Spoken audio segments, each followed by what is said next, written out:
Finalizohet me sukses një tjetër operacion për goditjen e veprimtarive kriminale në fushën e narkotikëve dhe të armëmbajtjes pa leje.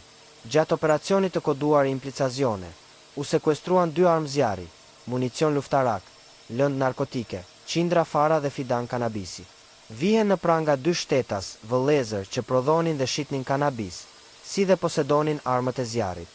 Si rezultat i angazhimit maksimal të shërbimeve të policisë Fier dhe i punës së pandërprer të inteligjencës policore, për shtetas të cilët prodhonin dhe shitnin lëndë narkotike cannabis sativa, si dhe posedonin armë zjarri, specialistët e seksionit për hetimin e narkotikëve organizuan dhe finalizuan operacionin policor të koduar implicazione. Gjatë operacionit, shërbimet e forcës së posaçme operacionale të DAVP Fier kapën dhe vunë në pranga shtetasit KSH, 47 vjeç dhe SH, 26 vjeç, banues në fshatin Gjeqar.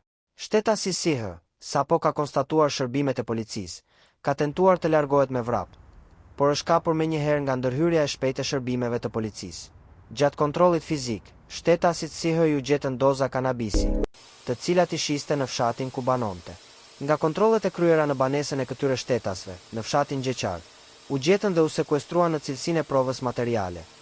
2 armë zjarri automatik, 3 krehra, 1 thik, doza kanabisi, 200 fara kanabisi dhe 179 fidan kanabisi të mbjellë në kubi. Materialet procedurale ju referuan prokurorisë pranë gjykatës së shkallës së parë të juridiksionit të përgjithshëm Fier, për veprime të mëtejshme.